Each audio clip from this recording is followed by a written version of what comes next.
They say the mountains can hold secrets better than people. Out here, in the folds of the Smoky Mountains, the wind carries whispers, but it never tells you the whole story. On an August evening in 2021, the kind of evening where the heat still clings to the air even after sunset, two newlyweds checked into a secluded cabin just outside Townsend, Tennessee.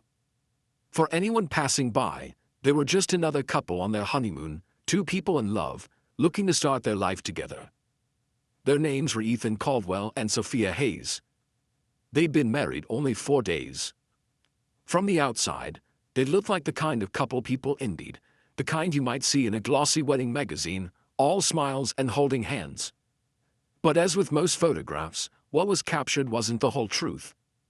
Ethan was 34, a site engineer for a mid-sized construction firm in Knoxville.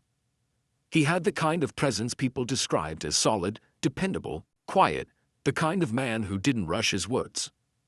Sophia, 30, was a freelance illustrator who had moved to Knoxville from Charleston 3 years earlier. She was vibrant, creative, and quick to light up a room with her humor. They had met on a dating app in the spring of 2019.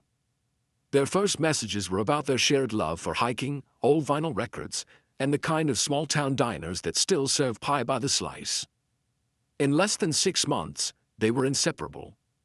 By late 2020, Ethan proposed during a weekend trip to Nashville. Sophia said yes without a moment's hesitation. But there was something Ethan didn't know, something Sophia had locked away deep in her past. She had told herself it didn't matter anymore. She had a new life, a new name, and a future she believed she deserved. What was the point of stirring up the past when it could only complicate the present? Sophia was a transgender woman. She had transitioned in her early 20s, long before she met Ethan, and had built her life in Tennessee without ever revealing this part of her history to anyone in her new circle. Her documents were all updated, her medical records sealed. In her eyes, she was simply Sophia. No prefixes, no disclaimers. When she met Ethan, the connection felt different, deeper than anything she'd known before. And yet, that made the secret heavier. She rehearsed the words to tell him dozens of times in her head, but each time she imagined his reaction, she froze. Would he leave? Would he look at her differently? Or worse, would he get angry? The fear was enough to convince her that silence was safer. By the time they walked down the aisle on a warm Saturday in August, Sophia had buried her past so deeply that she almost believed it would never surface again. Their wedding was small, held at a restored barn venue on the outskirts of Knoxville. String lights glowed above the dance floor, friends clinked glasses, and laughter echoed late into the night. 2 days later, Ethan surprised Sophia with a honeymoon getaway, a week in a private mountain cabin, just the two of them, no neighbors for miles. It sounded perfect. The drive up into the mountains was long and winding. Sophia watched the trees close in on either side of the narrow road, their leaves shifting in the summer breeze. The cabin, when they arrived, was the kind of place that looked like it belonged on a postcard, cedar siding, a wraparound porch, and a view that seemed to stretch for miles. The first 2 days were filled with the simple pleasures they both loved, cooking breakfast together, hiking nearby trails, sharing a bottle of wine by the fire. Sophia felt like she was living inside the kind of happiness she had always dreamed about. But starting on the 3rd day, she noticed something different about Ethan. Small changes at first, a distracted look in his eyes, a pause before he answered her questions, a tendency to step outside to take phone calls he didn't explain. At first, she told herself it was nothing. Maybe he was just tired from the wedding and the trip. But there was a new weight in the air between them, something unspoken. And Sophia, sensitive to the shifts in people's moods, could feel it pressing in. She didn't know it yet, but a door had already been opened, one she had worked years to keep locked. Somewhere, somehow, a piece of her past had slipped into Ethan's hands.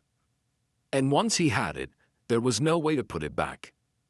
That night, as rain began to patter softly against the cabin's roof, Ethan looked at her across the table and asked, "Is there anything about you I don't know?"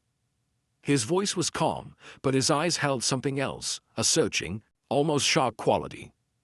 Sophia's heart raced. She smiled faintly and said, "No. Nothing important." It was a lie. A small one, maybe, but in the Smoky Mountains, even the smallest lie can echo louder than you expect. And sometimes, it's not the storm outside you have to fear, it's the one sitting across from you. The morning after their first full day in the mountains came quietly. Soft mist clung to the trees, the air smelled of wet pine, and the low hum of cicadas filled the silence. Inside the cabin, Sarah Whitfield stirred awake to the faint creak of floorboards. Her new husband, Michael Lawson, was already up, coffee brewing on the counter. On paper, this was the trip they'd both dreamed of, a post-wedding escape to a place far from work deadlines, traffic, and the dull routine of city living. But Sarah could feel it, something between them had shifted.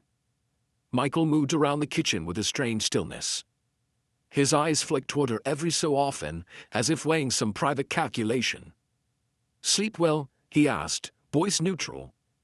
She nodded, forcing a smile. It was a simple question, but the air carried a tension that made it feel heavier than it should. They sat together at the small table. 2 steaming mugs, toast, and eggs. Sarah reached for casual conversation, weather, hiking plans, the quaint diner they passed on the way in. Michael responded in short bursts, his gaze falling to the one of the table more often than to her face. Then came the questions. Not rapid fire, not aggressive, but deliberate. He asked about her old friends from years ago, her college days, even specific doctors she might have seen in another city. It was the kind of curiosity that didn't feel like curiosity at all. It felt like probing. Sarah laughed softly, brushing it off. "Why the sudden interest in my high school years?" Michael shrugged, his mouth tightening. "Just wondering if there's anything I should know. Anything important?" The question landed in her chest like a stone. She stirred her coffee, willing her voice to sound steady. "You know me, Mike. Everything important, you already know." But the truth was, he didn't. Sarah had built a life she believed was safely anchored in the present. She was careful with what she shared and with whom. In Michael, she had seen someone who loved her for who she was, or at least a version of herself she allowed him to see. That version had no jagged edges, no shadows trailing behind it. All day, the unease followed her like a shadow. Even as they hiked a nearby ridge and stopped to take pictures of wildflowers bending in the breeze, she caught him studying her with an expression she couldn't read. Not anger. Not tenderness. Something else entirely. By dinner, the tension had hardened into silence. They sat in a small booth at a roadside diner, surrounded by the hum of other conversations and the clink of cutlery. Michael kept his eyes on her in a way that made her skin prickle. The waitress, a woman in her 50s with a practiced smile, seemed to notice. She asked if everything was all right. Sarah smiled quickly and said yes. Michael didn't answer. Back at the cabin, rain began to fall in slow, deliberate drops, tapping against the tin roof. Sarah lit a few candles to soften the mood. She hoped, maybe foolishly, that the quiet comfort of the space would draw them back to each other. It didn't. Instead, Michael leaned back in his chair and asked again, the same words, the same heavy pause afterward, "Is there anything you haven't told me?" This time, Sarah's throat tightened. She had rehearsed 100 ways to reveal the truth about her past. All of them felt impossible now. "No," she said softly. He stared at her for a long moment, then looked away. No anger. No relief. Just a cold, unreadable calm. Later, as she stepped into the living room to warm her hands by the fire, she heard it, his voice, low, coming from the bedroom. She moved closer, the thick carpet muffling her footsteps. "She never told me," he was saying into the phone. "Can you believe that? How could someone hide something like that from their husband?" Sarah's body went rigid. The blood in her ears roared. It didn't matter who was on the other end of that call. What mattered was clear, Michael knew. Somehow, he had pieced it together or someone had handed in the missing parts. She backed away from the door, her pulse strumming hard enough to make her fingers tremble. Sitting alone in the dim light of the living room, she understood something she had never wanted to admit. This wasn't just tension. This was danger. When Michael emerged, his expression was blank. He sat across from her, rainwater glistening on his hoodie. "Anything you want to tell me?" Her hands tightened around her knees. There was no point in lying anymore. She met his gaze. "I was going to tell you, but I was afraid," she whispered. "I didn't think you'd understand." He stood without a word, walked to the door, and stepped outside into the rain, leaving it wide open behind him. The cold mountain air swept in. Sarah sat there, her hair lifting in the draft, realizing the honeymoon had ended hours ago. Now, it was survival that mattered. The rain hadn't stopped since late afternoon. By the time the clock edged toward 10 p.m., the Blue Ridge Mountains outside their cabin were swallowed in darkness, save for the occasional flicker of lightning deep in the clouds. Inside, the atmosphere was heavier than the weather itself. Emily sat curled in the corner of the couch, a knitted blanket wrapped loosely around her shoulders.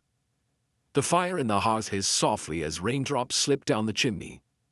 Daniel was in the bedroom, the door closed, his presence felt only in the muffled creak of floorboards when he moved. She tried to focus on the rhythmic patter against the windows, to convince herself that the tension between them was just newlywed adjustment, a hiccup that would fade with time. But her body betrayed her, every muscle in her back was taut, her breath shallow, as if she were bracing for something unnamed. Then came the sound.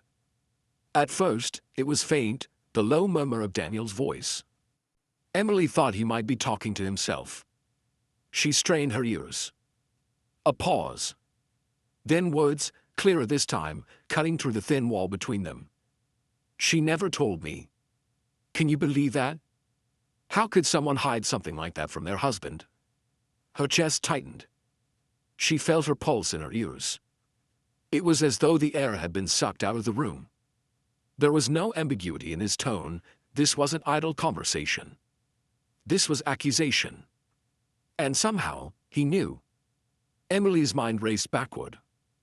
Every glance he had given her since the wedding. Every odd question about her past. Every moment of distance. It all made sense now. Someone must have told him. Or he had found something, a document, a message, that she thought she had buried years ago. She rose from the couch and took one slow step toward the bedroom. But before she could reach the door, instinct stopped her cold. She backed away, her heartbeat pounding in her throat. She couldn't face him right now. Not like this. Minutes passed like hours. The fire burned low. Then the bedroom door opened. Daniel emerged, his expression unreadable, the shadows of the cabin casting his eyes into darkness. He didn't sit beside her. Instead, he lowered himself into the armchair across from her, leaning forward, elbows on his knees. "Is there something you want to tell me?" The question landed between them like a stone dropped into deep water. Emily's hands trembled in her lap. She swallowed hard, her voice barely above a whisper. "I was going to tell you, but I was afraid. I didn't think you'd understand." He didn't speak. He didn't move.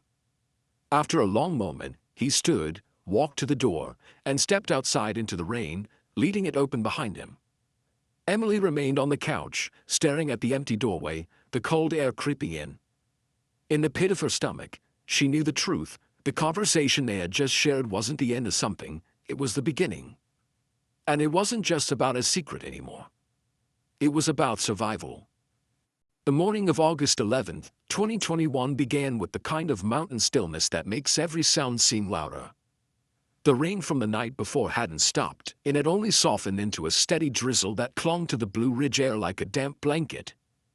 Miles away from the nearest highway, the cabin sat quiet, shrouded in low-hanging fog.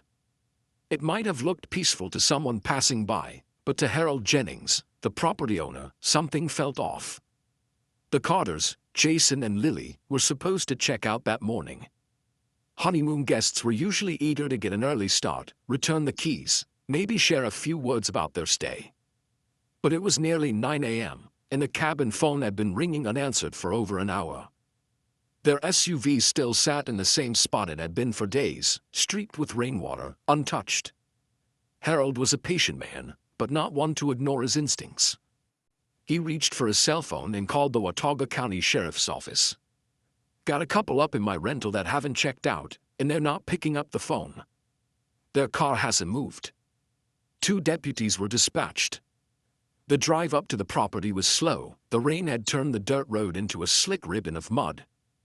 The wipers beat back the mist clinging to the windshield. Inside the cruiser, neither officer said much. In small towns, a welfare check usually meant finding a guest oversleeping or nursing a hangover. But when they pulled up, they noticed something odd immediately. The front door wasn't shut all the way. A narrow gap let the cold air from outside drift in. Deputy Harris cupped his hands around his mouth and called out, "Sheriff's office. Anybody inside?" No answer. He glanced at his partner. Both men unfastened their holsters, not because they expected trouble, but because the silence inside that cabin felt unnatural. The door creaked as they pushed it open. The living room appeared untouched. A pair of coffee mugs sat neatly on the low table, one still with a ring of dark liquid at the bottom. A folded blanket was draped over the couch. On the kitchen counter, a brown leather purse rested beside a phone charger plugged into the wall. Nothing was overturned, no signs of forced entry. The stillness was wrong in a way neither deputy could fully name. They moved down the shore hallway. The first bedroom door was open, revealing neatly made sheets and folded towels, a guest room that hadn't been touched. The second door was half closed. Harris nudged it open with his foot. And then the air in the room seemed to vanish. On the floor near the foot of the bed lay Lily Carter.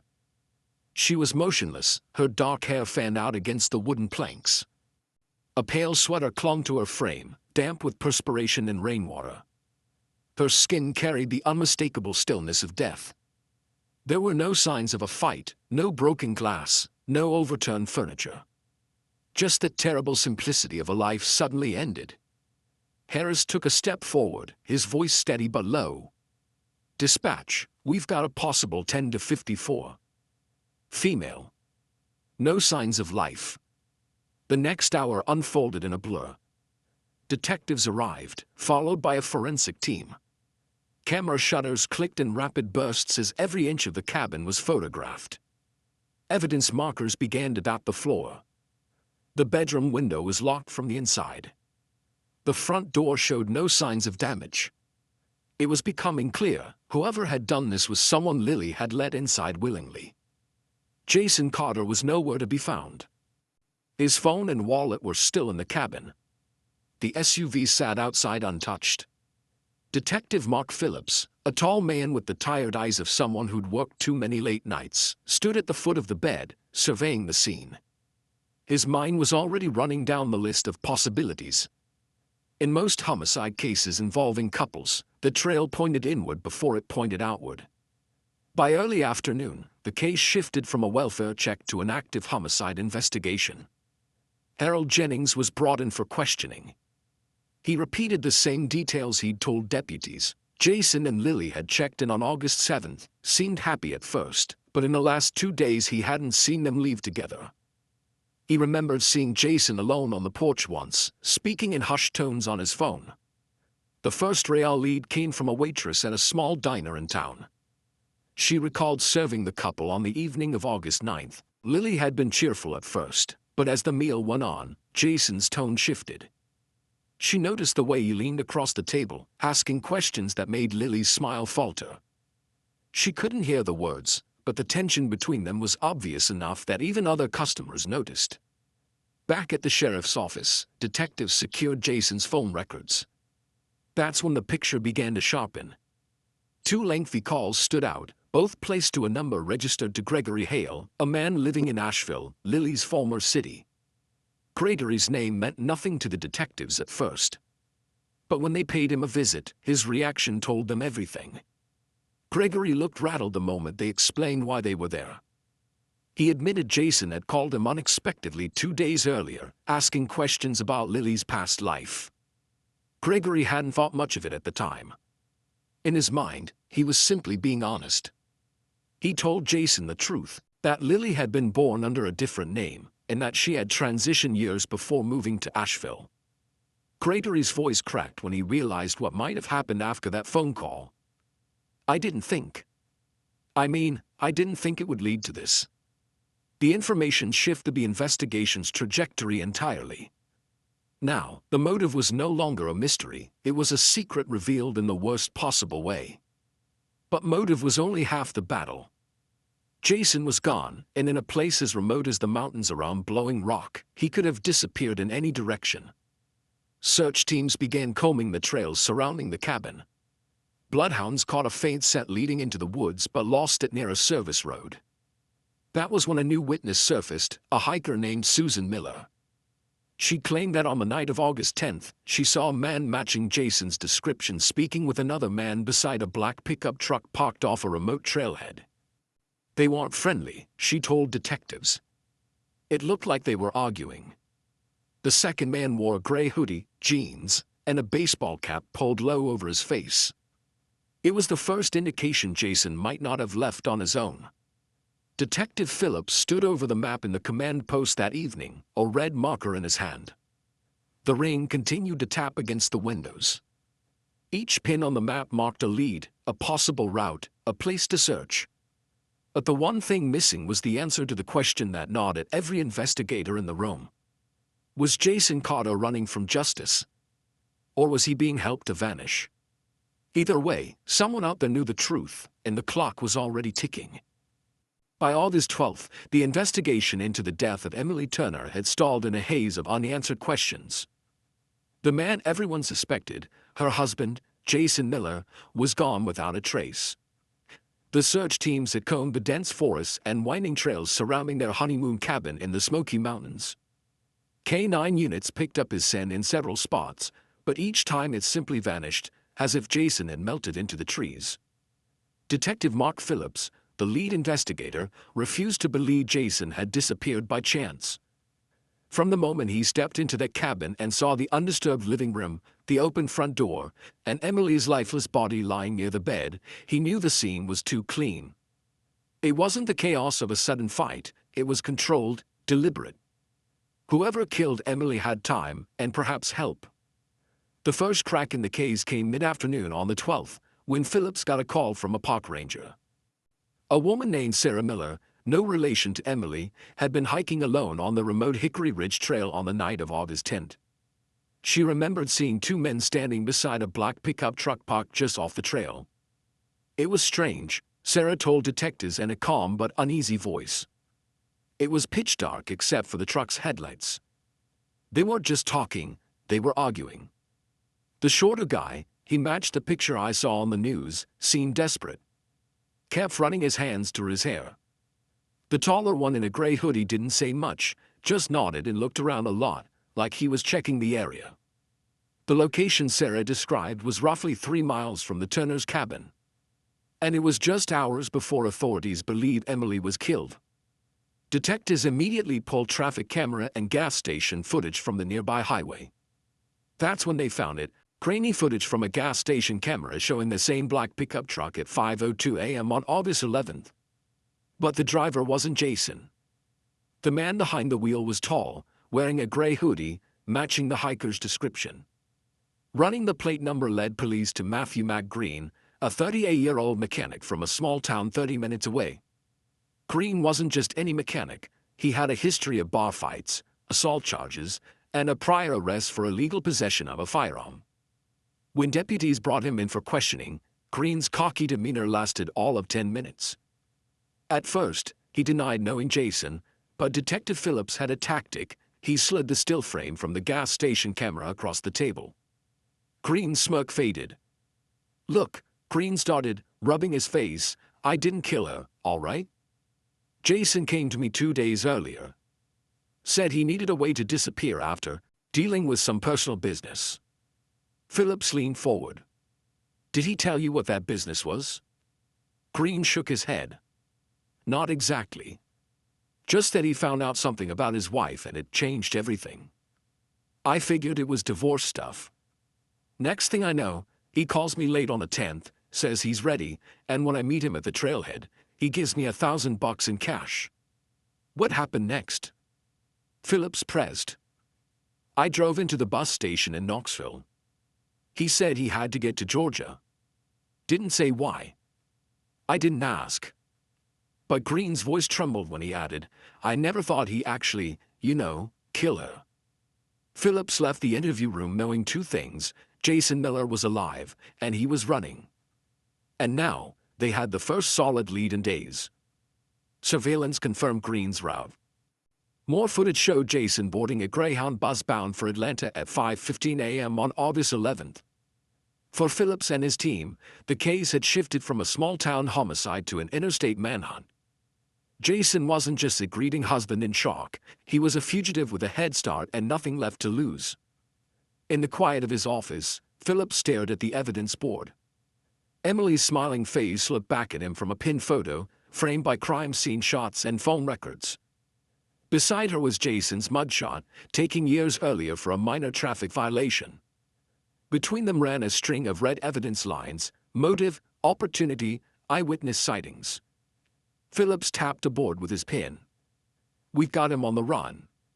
Now we make sure he doesn't get away. But what they didn't know yet was that Jason had a plan, one that would take him farther than anyone expected. By August 12th, the search for Michael Lawson had turned into a full-scale manhunt that stretched across 3 states. His name and face were everywhere, plastered across news broadcasts, shared on Facebook community pages, and printed on hastily made wanted posters taped to gas station windows. Every hour that passed meant he was one step farther away, and the urgency inside the Watauga County Sheriff's Office was palpable.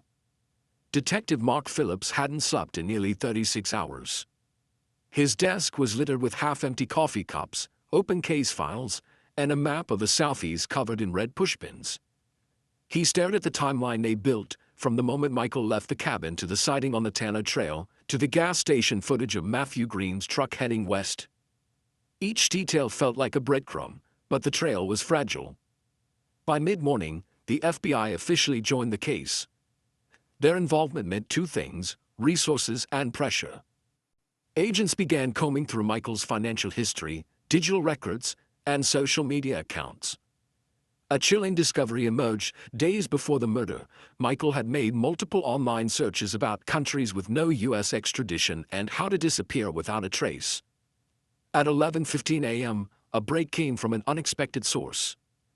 A Greyhound employee in Johnson City, Tennessee, called in to say she'd seen a man matching Michael's description board a bus heading south 2 days earlier. Security footage confirmed it. There he was, wearing a dark baseball cap pulled low, his jaw set, and a small duffel bag in his hand. His ticket was paid for in cash. The bus's final destination? Atlanta, Georgia. Detective Phillips knew this changed everything. If Michael reached a major transportation hub like Atlanta, he could vanish into a crowd or connect to buses and trains heading in any direction. Worse, if his online searches were more than idle curiosity, he could already be on his way toward a border. Working with Georgia authorities, Phillips' team traced the bus's arrival and canvassed the area around the Atlanta station. Witnesses recalled seeing a man matching Michael's description approach a payphone, rare in this day and age, before walking toward a low-budget motel a few blocks away. That lead seemed promising until a tip came in from a different town altogether. In Moultrie, Georgia, a motel clerk swore she'd checked in a man with Michael's build late the previous night. He paid in cash, carried no identification, and left before sunrise in a dark sedan with no license plates. It was becoming clear Michael was not just running, he was adapting. Changing his patterns. Making himself harder to track. Each time investigators thought they had him cornered, he slipped away like smoke. But every move left a trace. The sedan sighting in Moultrie gave the team a fresh lead. Traffic cameras along U.S. Highway 319 showed a blurry image of the vehicle heading south toward Florida. Within minutes, roadblocks were set up along the state line. Patrol units and state troopers combed rest stops, gas stations, and motel parking lots. Helicopters with infrared scanners swept over rural areas, while unmarked cars roamed busy intersections in case Michael tried to blend into traffic. Inside the command center, tension was high. Officers spoke in clipped tones over radio chatter, updates came in bursts: no contact at Checkpoint Alpha, Possible sighting at mile marker 7, negative, false alarm. Then, at 9:47 a.m., the voice of a patrol officer cut through the static. I've got him. Dark sedan. Lake Park exit. The next moments were a blur. Sirens wailed, tires screeched, and units closed in from every direction.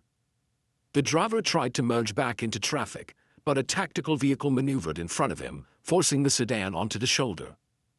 Officers leapt out, weapons drawn. Michael Lawson sat behind the wheel, expression blank, hands raised. There was no fight. No chase. Just the eerie calm of a man who knew the game was over. When they pulled him from the car, they found a folded map in his jacket pocket, Florida circled, and a thin red line tracing a route all the way to Mexico. In the trunk, a change of clothes, $4,200 in cash, and an old passport with his photo but a different name. Detective Phillips watched from the side of the highway as Michael was handcuffed and placed into the back of a cruiser. There was relief, yes, but also a heavy silence. The case wasn't over. There was still the trial, the questions of motive, and the impact on the people Emily had left behind. But one thing was certain, Michael Lawson's flight was over. The mountain cabin where it all began was now just a crime scene. The manhunt that had consumed law enforcement for days had ended on a quiet strip of asphalt in southern Georgia. And yet, the ripples of what had happened would spread far beyond the state lines. Because catching him was just the first chapter in what would become one of the most haunting cases Phillips would ever work. The arrest of Michael Lawson on that overcast Georgia highway brought an end to the frantic, exhausting manhunt. But for investigators, Emily Hart's family, and the community of Cedar Falls, it was only the beginning of another grueling chapter, the trial. Michael was transported back to North Carolina under heavy security. Every mile of the journey felt like the closing of a net, yet he remained calm, almost detached, staring out the window of the unmarked police SUV. To some of the deputies, that composure was more unsettling than any outburst could have been. The state wasted no time. On March 2, 2020, the Watauga County Courthouse prepared for a case that had already attracted national media attention. Outside the courthouse, satellite trucks lined the curb, journalists set up cameras, and protesters gathered, some holding signs in support of Emily, others carrying messages demanding justice for victims of hate crimes. Inside, the courtroom was tense from the moment Michael entered. Wearing an orange jumpsuit, shackles at his wrists and ankles, he walked without looking at the gallery. His expression was unreadable, but his eyes occasionally flickered toward the press benches, almost as if he wanted them to see him as something more than a headline. The prosecution's opening statement painted a picture of a deliberate act. They alleged that Michael had learned of Emily's transgender identity just days after their wedding and that instead of confronting her with compassion, he had allowed prejudice and rage to take hold. They presented phone records showing his calls to Jacob Ellis, the man who had unknowingly revealed Emily's past, and to Matthew Crane, the acquaintance who later admitted to helping him flee. Emily's friends took the stand, their voices breaking as they described her kindness, creativity, and the quiet resilience she carried from years of building a new life. One close friend, Sarah Myers, told the jury, Emily trusted Michael. She believed he loved her for who she was. That trust is what killed her. The defense, in contrast, tried to construct a narrative of emotional shock, claiming that Michael's actions were the result of a sudden breakdown, not premeditation. They pointed to his clean criminal record, his steady career, and his lack of history with violent behavior. But the prosecution countered with chilling details: the cash payment to Matthew, the map with Florida and Mexico marked in red ink, and the surveillance footage of Michael boarding a bus under a false name. The most powerful moment of the trial came when Detective Mark Phillips took the stand. He walked the jury through the investigation step by step, from the welfare check at the cabin to the final highway arrest. When asked what he believed motivated the killing, Phillips paused before saying it was about control. Michael Lawson decided that if Emily's truth didn't fit the version of life he wanted, then she couldn't live it at all. After nearly 2 weeks of testimony, the case went to the jury. Deliberations lasted just over 5 hours. On March 17, 2020, the verdict was read: guilty of first-degree murder and fleeing law enforcement. In accordance with state law, the judge sentenced Michael Lawson to life in prison without the possibility of parole. As the sentence was announced, Emily's mother held a framed photo of her daughter, tears streaming down her face. Outside, supporters lit candles in her memory.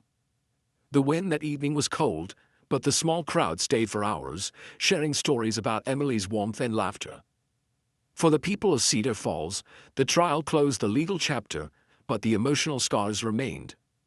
Emily's death became part of a larger national conversation about violence against transgender individuals, a conversation that lawmakers, activists, and communities could no longer ignore.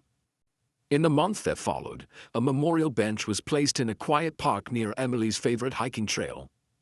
Engraved into the stone was a simple inscription. In memory of Emily Hart, she lived her truth.